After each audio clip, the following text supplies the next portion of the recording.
Hello everyone, Don Master here. Just doing the update, letting you guys know the 3/4 anvil came in for the DCF961. That should have came with a 3/4 anvil stock, because the 1/2-inch anvil is too small for this much power, and it's not really ideal, especially when you're working on bigger trucks. This puppy has the power of a 1-inch or a really good 3/4, so she's getting the 3/4 anvil, which is doable. I know people have done it. I don't know anyone personally that's done it. There's some slight cutting that has to be done to the nose cone. No big deal. That's why I have some tooling I brought home. Part number is a factory DeWalt part, and this is the anvil from their 3/4 20-volt gun that's been out for a decade. It's pretty weak. It's basically the DCF961. I don't know the part number off the top of my head for that gun, but it has a 3/4 anvil, and this is the anvil, and it supposedly fits in this. It is a N415878. I got this on eBay for about 30 or 40 bucks. I'm gonna go ahead and get the nose cone off of this. It takes some Allens and power stack battery's been great. Let you guys know, the fuel gauge is kind of funny. Anyway, thank you. Sorry, run this fuel gauge and it'll say sometimes full, sometimes 2 bars. It's kind of weird. So I'm gonna get this thing cracked open and we'll do this swap. I'm not gonna show everything, but I'll show you a little bit.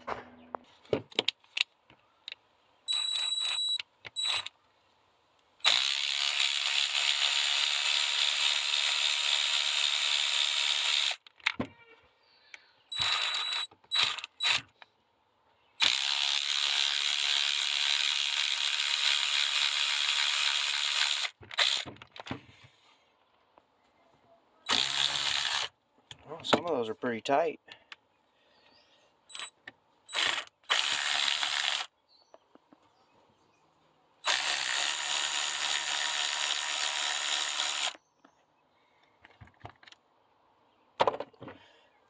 I think these will just kind of stay in place. Got the paper towel down just in case. I have to finesse. Okay, got the nose cone off. Give you guys some light. Look at that, that's from 2 weeks of use. Grease smells okay. As you guys should know, you don't want to over grease these because it'll slug up and slow the anvil down. I made that mistake with my Matco, my 1/2-inch Arab. I cleaned it up and re-greased it just for preventative, and I put too much grease in it. The ones that have the little pin, a grease fitting, you can pump grease into them. Don't pump too much into those air ones; they'll bog down. But anyway, here we go. So, that massive spring, the gear reduction on the 961. The anvil should just slide right out, just like that.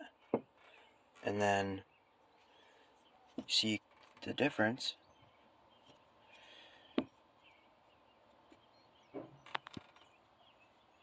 The center hole is the same, but the dogs are different, but it still fits. So the dogs are bigger, which means more mass. Torque Test Channel did prove it.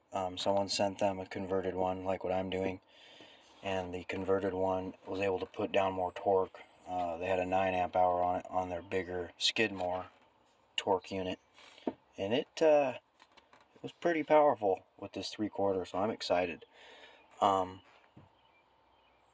Just checking for any damage. Everything looks good. What I'm going to do though is I'm going to clean up this old grease. It's not really old, but I'm going to wipe it down and put some new grease on it and then install this new anvil. But as you can see, the nose cone is not big enough, the hole there. And it looks like it's right about the diameter, just a little bit bigger than this outer circle. So I'm going to be very careful and precisely notch this out. Okay, so I got all this wiped out. Here's the nylon spacer or washer that goes there, and then the anvil would sit in there like that. So I haven't cut the meat out yet. I just wiped all the grease out so my burr bit won't be getting all smoky with grease. So I'm just going to start by removing that amount there, size it out to that circle. The only thing I'm kind of worried about is there is like grooves in there. I don't know what that's for cooling or something. I don't know. There's grooves, internal grooves in here. So they're not going to be there anymore, but I'm going to polish it up with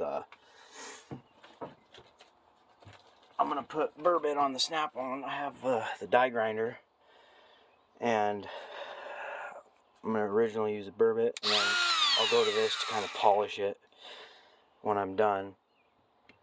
Go around the sides. So I'm going to start with the burr and see how it goes.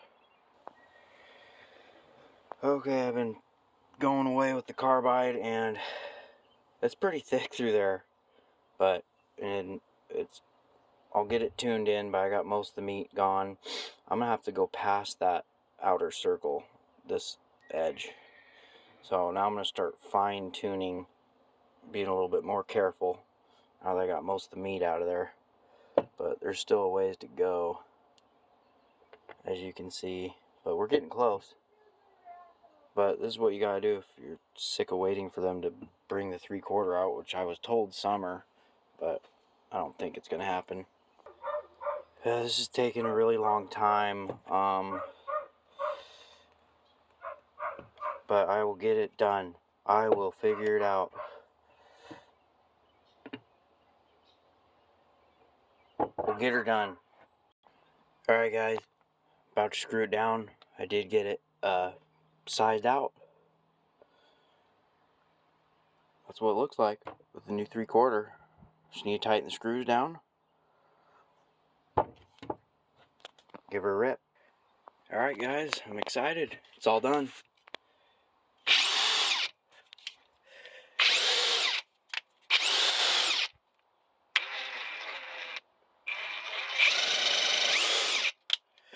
Pretty cool. We're going to test it out. Unfortunately, I don't have any 3/4 sockets at home. They're all at work, but I'll give you guys updates. Thanks for watching. Please like, comment, subscribe.